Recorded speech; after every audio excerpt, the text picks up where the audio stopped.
Hey loves, welcome to my channel. Today I'll be checking out new DeGrasse Tyson destroys water with fat. And you guys, I'm super excited as always. If I yet to subscribe to this channel, please consider subscribing. And without much ado, let's see what this video is all about. Let's welcome Neil deGrasse Tyson.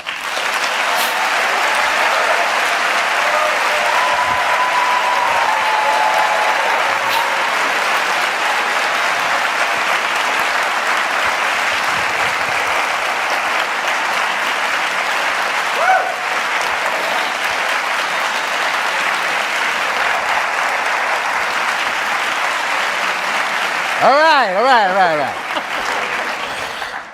You don't want to inflate him. Just as an example, I was asked about the movie Guardians of the Galaxy. And they asked me, well, the ships that are going through space, they make noise. And clearly, does that upset you? Because in space, where there is no air, no one can hear you scream. But no one can hear you explode either, nor will you hear engines or anything. And so they said, does that upset you? And I said, I bought into the idea that this movie has a talking raccoon that shoots artillery from heavy weaponry off its shoulder. If I can accept that, I'm good with whatever else they deliver in the film. So I have the capacity to accept movie magic. Yes. What would happen if someone served you a hot cocoa with whipped cream and you see no whipped cream in evidence? Oh, don't get me started. Okay. Oh, wait. Let me finish about levitating. Please. Right. So all the people are levitating. It's some kind of an illusion that they're not telling you about. Okay. Period. Okay. Now, but if you really want to levitate, if this is really important to you, I tried to calculate how many cans of beans this would require. Then you got to kind of hold it in. Yeah. All right. Then let loose. Suddenly. Yes. And in principle, for the duration of the thrust, you can levitate briefly. But this would argue against the lotus position, because there would be an opening so suddenly that there'd be too much, too soon, too fast, and therefore no rise. Oh yeah, you could stay there if it just kept coming in. Right. So it's not impossible to hold a lotus position. It's just unlikely you're doing it for these other ways that are described. I see. Yes. The cocoa? Cocoa. Oh yeah. So there was an incident in Pasadena, California. I was there.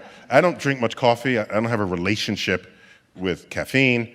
But every now and then I'll be delighted to have a nice cup of hot cocoa. And I went to one of these coffee houses, with the chalkboard out front. And so I had, the kind I'm talking about. They're all over Brooklyn. You trip on the chalkboards in Brooklyn. So I'm in there, I order hot chocolate. And I order it with whipped cream, of course, right? And it comes to the table, and there's no whipped cream. And I said, I ordered this with whipped cream. And they said, oh, we put it on. And I said, well, where is it? Oh, he said, it's sunk to the bottom. Oh my God, that's so funny. I then said,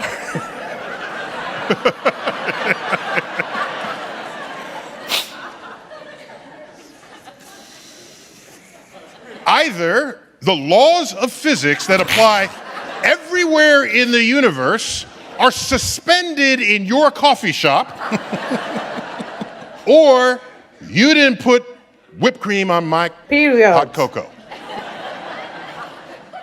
And he looked indignant. Really? Now, to his credit, rather than continue to argue with me, he intended to prove me wrong. Whoa. So he went into the kitchen, brought out the whipped cream, scooped it up, popped it in my hot cocoa, and it bobbed once and floated atop. And there it was. Did you Of invite course, him? whipped Did you invite him to push Of it? course, whipped cream has to float. Because, first of all, before it was whipped cream, it was cream, okay? And old timers remember, what does cream do in unhomogenized milk? It floats to the top, and you skim off the cream, leaving behind skim milk, okay? This is how that works. Now you take the heavy cream and then whip it, putting air into it.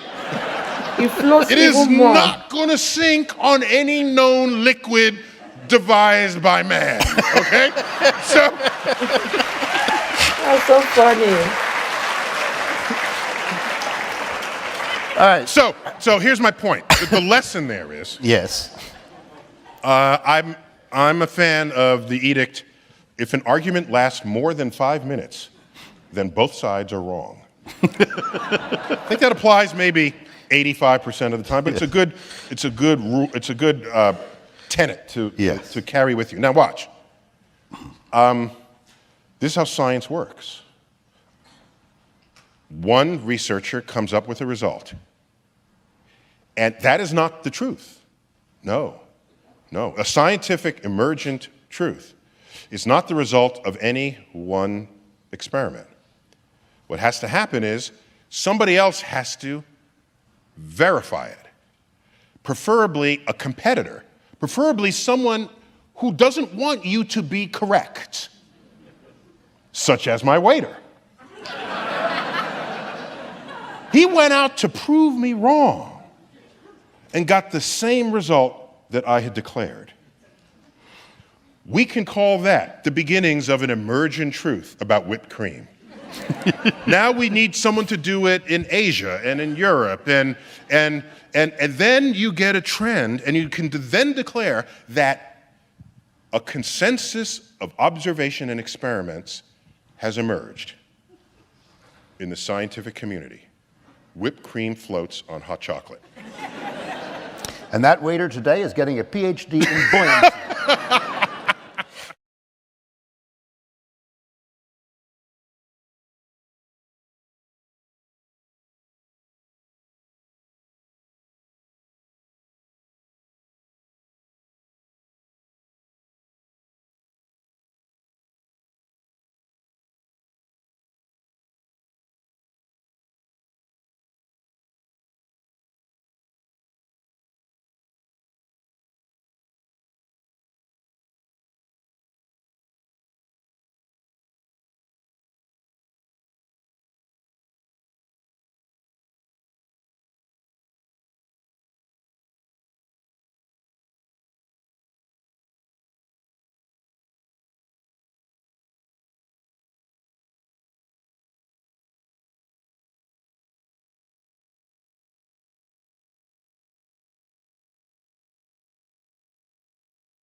Wow.